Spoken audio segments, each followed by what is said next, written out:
Wagwan my Caribbean people, big up and respect to each and everyone. See, manners and respect. Yeah, my people. Alright, so first up, someone brought a situation to my attention. I want to see if I can make you, my viewers, subscribers, understand this situation. Alright, so I am going to present to you pieces of videos that have been put together and posted on social media that shows some things that happened during and even after a person aggressively held on to a motorist while the motorist was behind the steering wheel or was inside of the motor vehicle, and there was other passengers inside of the motor vehicle as well, to viewers and subscribers. So basically, one of those pieces of videos shows some things that happened when a motor vehicle that was being driven by someone was traveling in front of a motor vehicle that was being driven by someone, and then at some point in that video you can hear an impact, and then the video shows when a person got out of a motor vehicle, and then at some point a person grabbed a motorist who was behind the steering wheel of a motor vehicle. Now the reason why I say it like that, is because me hear an impact but me not get to see certain things. And me like to deal with confirmed information. So my people, would I like you look and listen to these pieces of videos and tell me who you think might be right from who you think might be wrong when it comes on to the hostile confrontation and the situation itself. I'm not going to tell you what I think as well to viewers and subscribers. Now please bear in mind that you can hear harsh language in at least one of these pieces of videos. So viewer discretion is advised. Observe, my people. Driver, don't study. Yeah, don't study. Don't study.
This man fucked up my truck, son.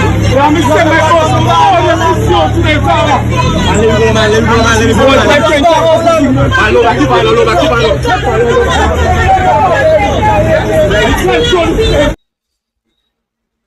Alright, so more up you say the way how somebody shirt look in the video. Here what me I say now, people, see?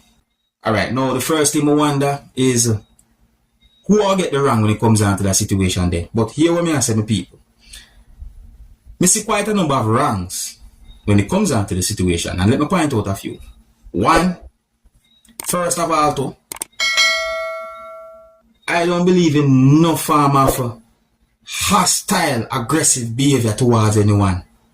So the person who grabbed the person and behave certain ways, me give that wrong to that person. That wrong, the person wrong this up. See? The next thing I point out now, my people, see? The person who that drive the motor vehicle that was in front of a motor vehicle where a person was sitting in using a device to video record what was going on, that person was driving that motor vehicle away. Yeah, man, that person that drive the motor vehicle a certain type of ways, because at least one of those pieces of videos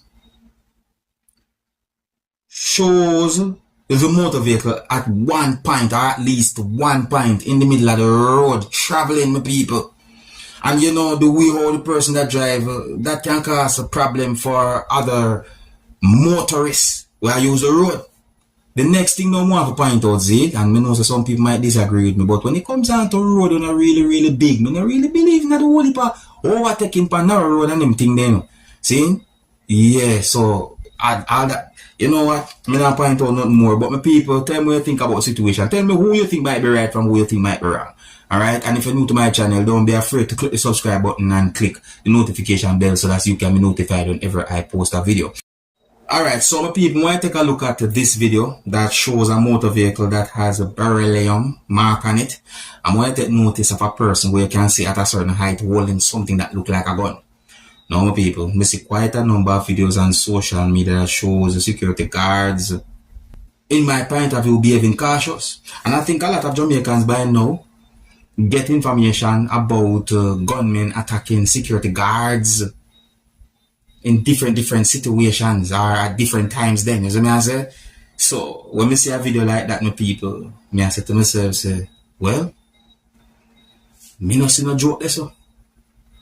Anyways, let me know what you think about that video or that situation there. So, I could take a look from news coming out of Trinidad and Tobago. Yeah, I got information that 2 police officers from within the country of Trinidad and Tobago had been shot and killed in what is suspected to be murder-suicide. So let's take a look at a post that had been made on a social media page or account for the Trinidad and Tobago Police Service viewers and subscribers. I'm not going to read exactly word for word from the post because, you know, certain things might not really needed based on what I want. But listen. So, the post basically says COP responds to fatal shooting involving 2 officers. See, the post said the Commissioner of Police from within Trinidad and Tobago has expressed deep sadness following reports that 2 police officers were involved in a deadly shooting. And that happened on Tuesday. See me I say? Yeah, based on what the post I said. In what appears to be a murder-suicide incident. See? This is a post on the social media page for the Trinidad and Tobago Police Service. See? So, a part of the post I say, the Trinidad and Tobago Police Service is plunged into mourning at the brutal shooting involving 2 of our own, or should I say, 2 of their own. You see what I say? While the investigation is in its early stages and we are piecing the details together, we deeply saddened by the incident, the commissioner said. So let me go through this quick and fast. The post basically said that officers who was at a certain location from a certain police department were alerted about a shooting incident at a certain location within the country of Trinidad and Tobago, and that the officers responded, and when they arrived at the location, they found the bodies of a woman and a man lying. And this part of the post said, in a corridor of the house, both were unresponsive and appeared to bear gunshot wounds. Information received at the scene confirmed that they were both police officers, a woman police constable who goes by the last name of Marshall, and a male police officer who goes by the first name of Dwight. Yes, I'm asking viewers and subscribers. So, it is said that, according to the post, no motive has been identified for the incident as yet. You see, that's what the post said. Alright? Now, some of you might be wondering who shoot who and then commit suicide after. Well, viewers and subscribers, I got unconfirmed information about that. I read a news article about the situation. And I'm going to make sure I read out the part of the news article right here, so to you, my viewers and subscribers, because I'm not the one saying these words. So a part of the news article said, preliminary reports stated that the couple had an argument during which Marshall, who is said to be the female police officer, shot her common law husband and then turned the gun on herself. Those are alleged information. Preliminary reports stated, preliminary. Alright? Yeah, that is from a part of a news article. I think I have some left it still my people. Big up and respect to each and everyone, and until the next time, my name is Dancehall Skilla. Big up.